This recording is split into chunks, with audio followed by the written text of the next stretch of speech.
morning and welcome to the STV Morning Show. We're happy to have you joining us online and on Facebook Live for this excited episode to help you grow your decorated apparel business. I'm happy to be here again with Courtney Kibitza in this brand new year. Thanks, Courtney. It's a happy new year for all of our Stalls TV audience. Hopefully you've kicked it off with a bang so far, and we're here to take back the Stalls TV Morning Show. We had a couple weeks off, but we're excited to be back with you guys today and sharing a topic that I think everybody can really benefit from. It's going to be a huge way to grow your business in 2017, and that is going to be social media. And so Courtney joined me for the episode we did a while back on Instagram. If you didn't get to see that episode, it shares a lot of tips for Instagram for your business, and it can always be viewed on stallstv.com under our archive section, under the Stalls TV Morning Show. So one place to check it out there. Today, we're specifically going to focus on Facebook and Pinterest. So just looking at two different avenues and ways you can use them to help grow your business this year.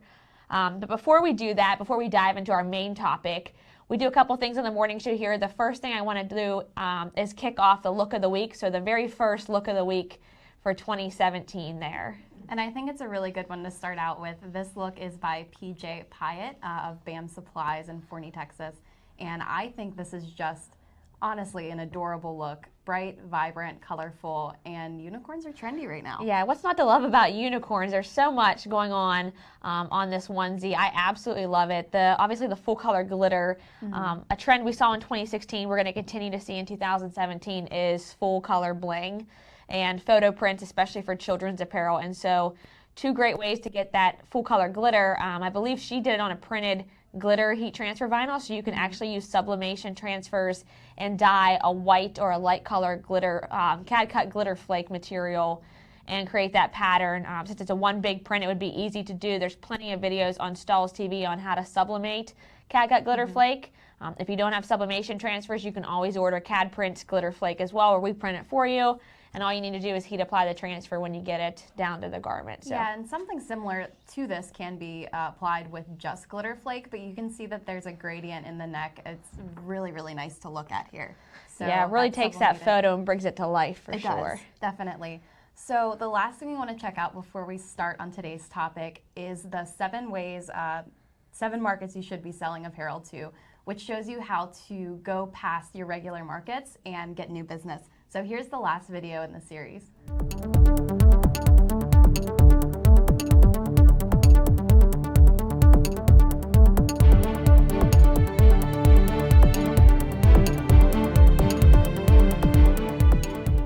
I'm Jenna with Stalls TV, and thanks for joining me on this segment of 7 markets you should be selling apparel to. Today we'll be touching base on all of the opportunities you have when selling to schools. The amount of diversity you have in just one school is truly tremendous. From different organizations and clubs to activities and fundraisers, the opportunity for decorated apparel is truly endless. According to the National Education Statistics for this year, 50.4 million kids enrolled in public school. 35.4 million of those students were pre-K to 8th grade, and 15 million were enrolled in high school across the U.S., and that's just public school. 5.2 million students enrolled in private school. Now, for every one of those students, there are clubs, organizations, teams, and activities for them to attend. And what's the number one thing they order for each student or member? Apparel. From t-shirts to hoodies to sweatpants, there is so much potential just in one school. Even if you chose just to do one public elementary school or middle school, there's still so much opportunity for decorated apparel just in that portion of the school district. Now let's talk a little bit about what you can sell to these schools. Event t-shirts is one major item you can focus on. Many schools encourage students to buy school t-shirts to wear on certain days of the week when homecoming is approaching, for the day of the school pep rally, or even for field days. This promotes school spirit and gives you a built-in market for custom t-shirts. Uniforms is another popular item for schools. According to statistics, 23% of schools require students wear a school uniform. So offering polo shirts with a left chest logo or vests with a school crest is a great entry into the school market. Spirit wear for parents and teachers is another great way to go beyond the school. While you have all the students to decorate for, don't forget to keep teachers, staff members, and even parents and family members in mind. Students bring in all kinds of supporters that want to show off the school name and who they stand and represent for. What kind of apparel can you decorate to these groups? T-shirts, hoodies, jackets, hats, bags, and much more. Clubs also have a lot of potential for apparel sales. There are several after-school activities such as National Honor Society, Drama Club, Yearbook, Newspaper, Future Business Leaders of America. The list truly goes on. In schools near you, their member and sponsors will want t-shirts, caps, and even bags with logos on them to represent. Now, these are just a few of the options you have when it comes to decorating apparel for schools. Decorating seasonal t-shirts for holidays, personalizing backpacks for students with a name or initial, or even fundraisers where you offer a lot of styles and garments and designs and the students take them home to family and friends and sell the product for you. And not only makes you money, but on the other hand, it's raising money for those students for their club or team. Now let's talk a little bit about how you can sell to these schools. While selling to the school market is an extremely competitive niche, there are several ways that you can get your foot in the door if you can decipher what makes you stand above the rest of your local competitors. 1, do your research. Pick a school in your area, put it into the search engine such as Google, and you'll quickly find a homepage for the school, which will lead you to contact information that will get you in touch with the right person. You can find out how many students or groups or the types of events they have, and so on. Next is to make contact. Find a personal contact and arrange a face-to-face. It's more personable and it doesn't look like you're trying to solicit services if you're trying to reach out via email. Try dropping by a meeting, a practice, or even a fundraiser to introduce yourself and tell them what you can offer them. If you can't find a personal contact, try connecting with a non-student advisor and try to arrange a face-to-face meeting so that you can show he or she the samples of t-shirts and other apparel that you can offer them. Next, think competitive advantage. Differentiate yourself from your competition. Talk with the group about their past decorator, what challenges they may have had with them, what they like about them.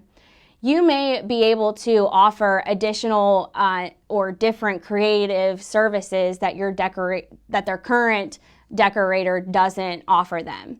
For example, you might give them a better price, or maybe the shop they're currently ordering from doesn't have the same level of personalization that you can provide them with. Lastly, spread the word. Once you're in with a group at a school, it's essentially a snowball effect from there. A student in the swim team may also be involved with National Honor Society. So that student will help spread the word about your great work and maybe order t-shirts from that group also. So you can see there are a lot of ways you can sell to schools. So to really get started, just think about what schools you want to sell to, what type of looks or styles you want to create, and ultimately just start creating them. Once you have your first mock-up ready, be prepared to meet with prospects, students, and advisors and show them what you have to offer. Good luck selling to schools, and thanks for watching.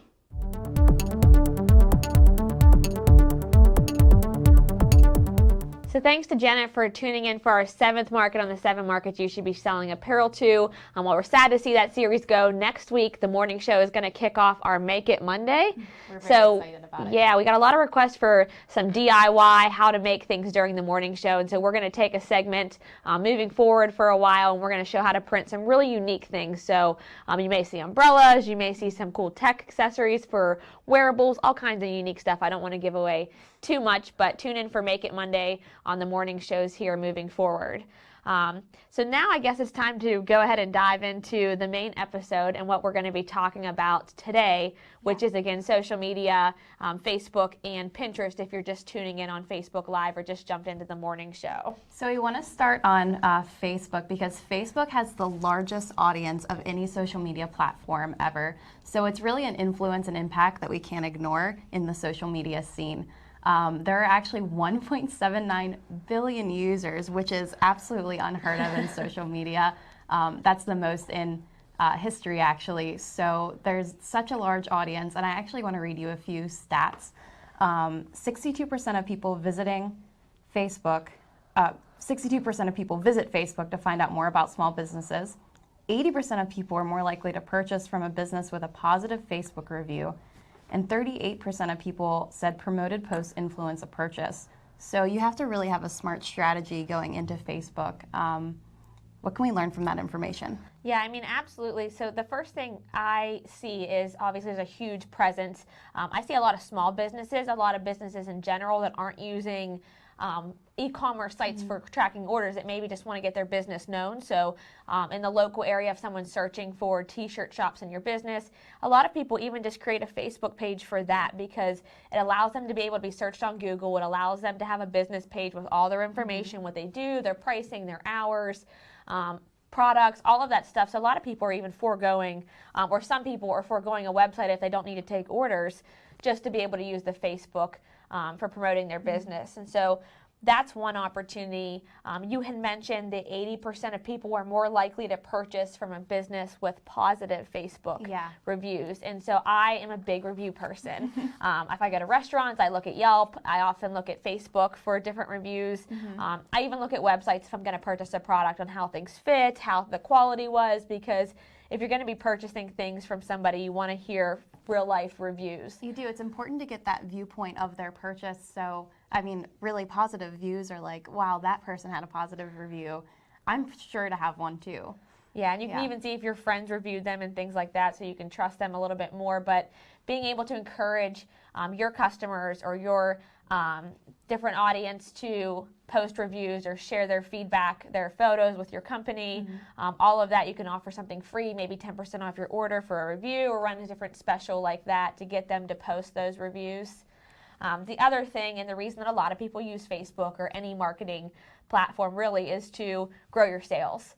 So Facebook has a great opportunity to do that, especially if you are taking orders online and you can drive them back to your own e-commerce site, or even if you just want to drive them into your store or to an event to make purchases. Right, going back to that ads and promoted posts, you had a few things to share about that too. Yeah, so targeted, so two ways to do that: the targeted ads, the promoted posts. So both of those will allow you to be successful in that. Targeted ads are created within the Facebook Ad Manager, so they're a little bit different from a boosted post. They're two separate things. The targeted ad will allow you to create an ad from scratch. If you're doing this, you want to make sure the image that you're using is more image heavy, less text heavy. That'll help to make sure that your ad is shown to the most amount of people. There's also, once you get in there, and you can play around once you have your business page set up with Facebook, but there's a lot of opportunity to even do things like targeting by demographic, so the gender, the age, their likes, what other pages do they follow.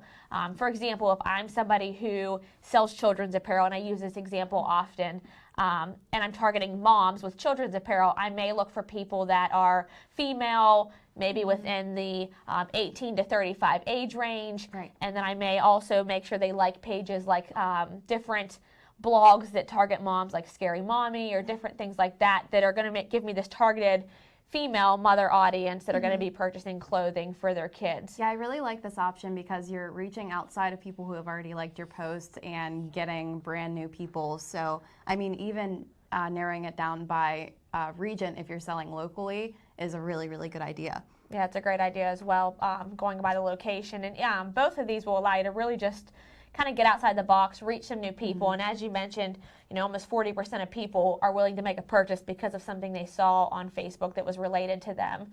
So you always want to make sure the post is relatable. The images should target that audience. So I'm not going to post my school designs and target that mom audience. I'm going to have my children's apparel in that image, and vice versa. Once you kind of get an idea for your ad, you want to set your budget, play around with the budget, play around with the timing, see what works best. With everything that we teach you guys to do here, always document it, always track it, and see what works best, because then you can make adjustments from there. Yeah, you can either A, learn from mistakes, or B, learn from happy flukes. Yeah, successes. Those are always the best.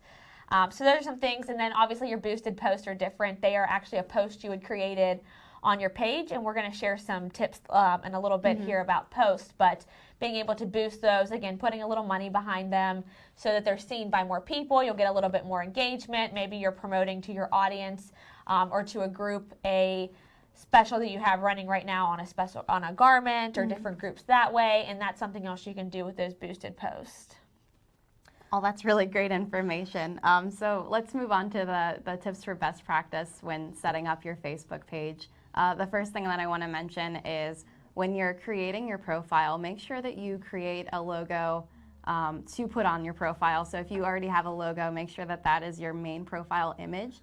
This helps it so that people can identify you faster when searching for a product. And also that banner on the top. If you share something that you're doing, maybe if you're a heat press decorator, pictures of heat presses, it really lets people get to know you and identify with that brand soon. The second tip that I want to share is always put your important information on there. So as Courtney mentioned, a lot of people are using Facebook as their primary website.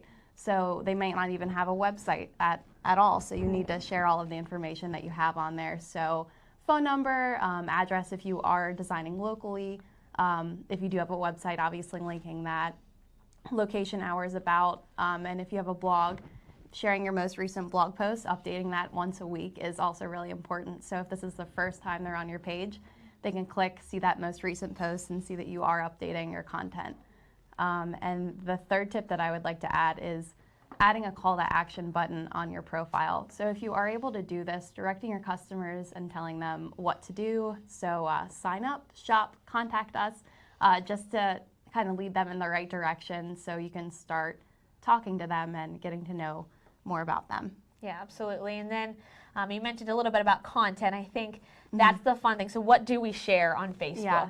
And this is a big part of Facebook. I personally have learned that photos are really important, which is something that I don't want to overlook on this. Yeah, absolutely. Photos and videos. And I think a while back you shared some great tips for taking photography for social media and for your website. And that information can always be found on stallstv.com as well. But really photos, videos, anything that really catches the attention can help to spark interest and help people interact more with your posts.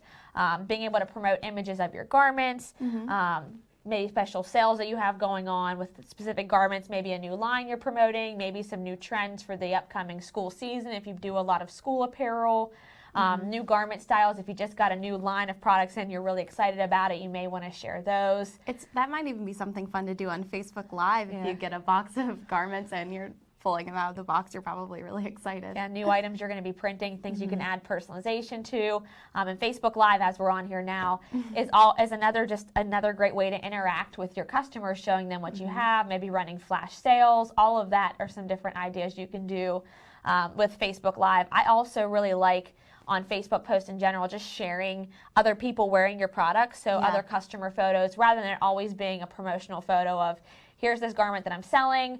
It's more of saying, here's somebody using this product, and here's how you can get the same experience by wearing this shirt at your local event or your upcoming school event. It's kind of the same as reviews. Yeah. So you're seeing someone wearing it and enjoying it. It's kind of like a picture review. Yeah, and who doesn't love whenever their favorite brand shares their photo of them wearing their product? It just continues to build more interaction with your customers as well. Also, another thing I like is behind-the-scene photos with employees. So being able to show your customer, you're a real brand, you're a real clothing store. We're not just here to advertise and sell to you. This is who we are. These are some of our employees that run the heat press. These are some of our salespeople, and this is kind of the things we do in our shop as well. And you become invested in those people. So when building a brand, the most successful apparel business industries are creating a name for themselves, whereas like we're streetwear, we're edgy, something on those lines. Yep, so it all kind of works together. So the last thing I think we just wanted to share on some Facebook tips is just guideline for sharing, and I think this is something you could really use for a lot of your social media marketing, and that is the 70-20-10 rule, where 70% of your posts are going to be about your brand. They're going to add value to your customers and to your community. 20% of those posts are going to be maybe from other organizations, maybe something you're sharing from, something that's going to relate to your customers. Maybe if you're a company that sells a lot of cheer apparel, then you may promote maybe some blog post or something about a cheer event or something with an image that is a cheer quote, something that's going to engage more with your audience, still be targeted to what they want, but isn't going to be promotional and saying buy this cheer t-shirt. And then the 10% would be promotional, so specific these buy now, this is my special type thing. Yeah. Facebook really has it all. And on top of all of that, while you're doing these tips, make sure you're tracking analytics. I know that there's built-in analytics on Facebook, and I think there are some add-ons too. But just make sure that you're looking at what your customers are doing, what they're interacting with, so you'll better know what to share in the future. Yep, absolutely, and responding to them as well, comments and likes and all of that stuff, so that you're interacting, not just asking for comments, but also responding back to them as well. All right, so we shared Instagram on a past episode, Facebook today, so let's talk about Pinterest. Pinterest is another big one for the apparel industry. It sure is. I absolutely love Pinterest, not only for recipes, but here for getting ideas for maybe what we could decorate. So Pinterest is a visual discovery tool. It's mostly just photos that link back to a main website, and you're reaching hundreds of people, and you're able to find their interests. So by using keywords, you're really allowing people to pin their interests. So that's where Pinterest came from, pinning interests. And I just think it's really cool to see that. Yeah, Pinterest is definitely a very female-targeted audience, I think, and what we see people sharing there. We mentioned recipes, but the other three of the other top 5 categories are apparel, fashion, DIY and craft items, and the other one is home decor. And so it kind of falls really well in line with what a lot of us do here. We're apparel, we're accessories, we're craft, home decor, and so Pinterest, if you're targeting this female audience, really is a huge opportunity for you. Definitely. So we have, so if you have Pinterest, you definitely want to set up a Pinterest business account, and there's a few reasons for that if you want to share. Yeah, so your business page is going to be very different from your personal page. It's going to allow you to do a couple of things that your personal page doesn't, and obviously allows you to identify with being a business, and setting that up separate is very important so that your audience is only following your business page and only seeing your apparel specific items, and they're not seeing the recipes that you're pinning and all of that stuff as well if you have a personal page. Right, and you're not really selling your items. You're not really saying buy this now. Like we said with Facebook, you're sharing an idea of an item that someone would want to purchase. Yeah, and the business page has some great features, like you'd mentioned, analytics for Facebook. Once you set up a business Pinterest page, you're able to also see some analytics that you wouldn't have been able to see from your personal page. I can link it back to my website, and then I'm able to see what people are sharing. Even if you don't have a website, maybe you just sell using a third-party site like Etsy. If you link those two back together, you're going to start to see what people are sharing from your website. Even if it wasn't something that you had pinned to your own personal page, you may say, wow, it looks like a lot of people really like this t-shirt with glitter. I should probably produce some more t-shirts like this. Maybe I should promote this product more. It seems like a lot of people are really interested in this design. I didn't realize that before, so it gives you some great feedback there. And it gives you some ideas on what boards you might want to create too. So if you are pinning other people's, obviously not competition if you have some in your local area, but if you are pinning other ideas there, if you see people are interested in glitter, definitely make sure you do a glitter pin board. Yeah, absolutely. And so, analytics is a big thing, being able to gain insight into your customer base, generating awareness for the products you have to offer. So here is another way just to promote the products that you sell, encourage people to make purchases, and with that you can also link those posts like you do with Facebook by promoting them. So being able to promote pins that maybe are getting pinned a lot and a lot of people seem interested in, I may want to drive sales for that product. So I can promote that pin. That way it'll show up in more people's news feed, or in more people's pin feeds, and then I'm able to kind of promote more sales that way. Yeah, and you mentioned earlier, Pinterest is definitely a female-based demographic. So whereas Facebook is pretty much 50-50, I think it's 49-51, Pinterest is mostly a female market. So you really have to consider that when you're creating pins or when you're pinning items from your website. Yeah, absolutely. And so I think with Pinterest in general, we're looking at being able to promote pins, being able to promote products, all of that stuff as well. Let's talk a little bit about some best practices for our audience that are Yeah, on Pinterest. Definitely. So best practices, the first thing that comes to mind since I am a photographer is the fact that you need to create the best size, the optimized size. So the magic number is 736. So if you have a design software such as Photoshop, you would be able to type those numbers in and make sure that your customer is seeing the best possible resolution and pin. The other tip that I want to share is Pinterest is most popular for apparel between the hours of 2 p.m. and 4 p.m. I researched this statistic. I don't remember exactly where it came from, but I've read it a few times. 2 to 4 is really the magic hour for Pinterest. And using targeted keywords in the post is also really important. So below the pin, below the image that you share, you're able to write a little paragraph, and you can put whatever you want there. So I suggest keywords, but not doing it so keyword heavy that you're putting glitter, comma, t-shirt, comma, sorority, comma. Instead, you can share a sentence that is engaging to your customer. So check out this sorority t-shirt using glitter heat transfer vinyl would be a good example. Right, absolutely. And we shared this tip a little bit on the Instagram episode a while back, but when you think keywords, you want to think about what will your customers be searching that they're going to find this information. So they're not going to be searching heat press. They're going to be searching cheer t-shirt or sorority t-shirt or jacket or something. And so those are the keywords you should be going towards. A tip for Pinterest would be to actually take the keywords you're thinking about using for a post and throw them in the search bar. So if you were basically imitating a customer searching that search, what would come up? If I type in heat press or heat transfer vinyl, what's going to come up is probably what I'm interested in, but it's not going to be what my customers are going to be searching for to get my pin. Yeah, now, it's really putting yourself in their shoes. Yeah, exactly. And that's just a great tip for being able to think about what keywords should I use so that these show up the most. Also, when you're pinning, having at least 10 boards on your page, so there's a lot of information. Posting about 3 pins a day really is ideal if you're able to constantly promote that content. I know if you're kind of a one-man show, it may be difficult to do that. You may need to decide if I want to put more on Facebook, and then every now and then I start to add to my Pinterest board.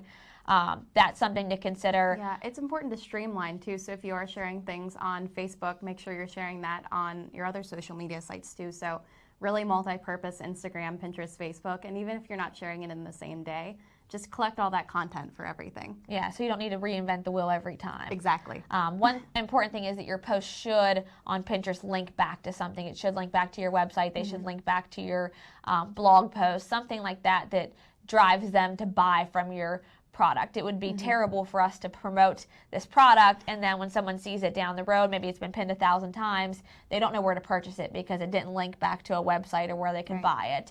And that's where, if you don't have e-commerce platforms, you may want to consider looking at things like Shopify to build one, or even just using Etsy, a third-party site like that, to resell your products. Some of that might be something to consider for the new year. Etsy is really popular on Pinterest, I'm finding. Yeah, absolutely, because people can easily pin and share things, so it's a great platform to mix there. And then the 5th tip would be to, my favorite, create a schedule, stick to it, and kind of collaborate with others. If you want to create some collaboration boards with maybe an embroidery partner that you work with that does embroidery, you can do that as well. But always create a schedule of what you're going to be posting for all of your social media. That'll help you stay on track, so you know what you should be doing. It'll help you to stay targeted and making sure you're doing it as well. Yeah, so these have been our tips for these 3 social media platforms. If you guys have any more ideas for future morning shows, definitely be sure to share that. But next week, we're going to be talking about 2017 trends, which is my personal favorite topic every year. So join Courtney Kay and Jenna to be talking about that, and we'll see you next week. See you then.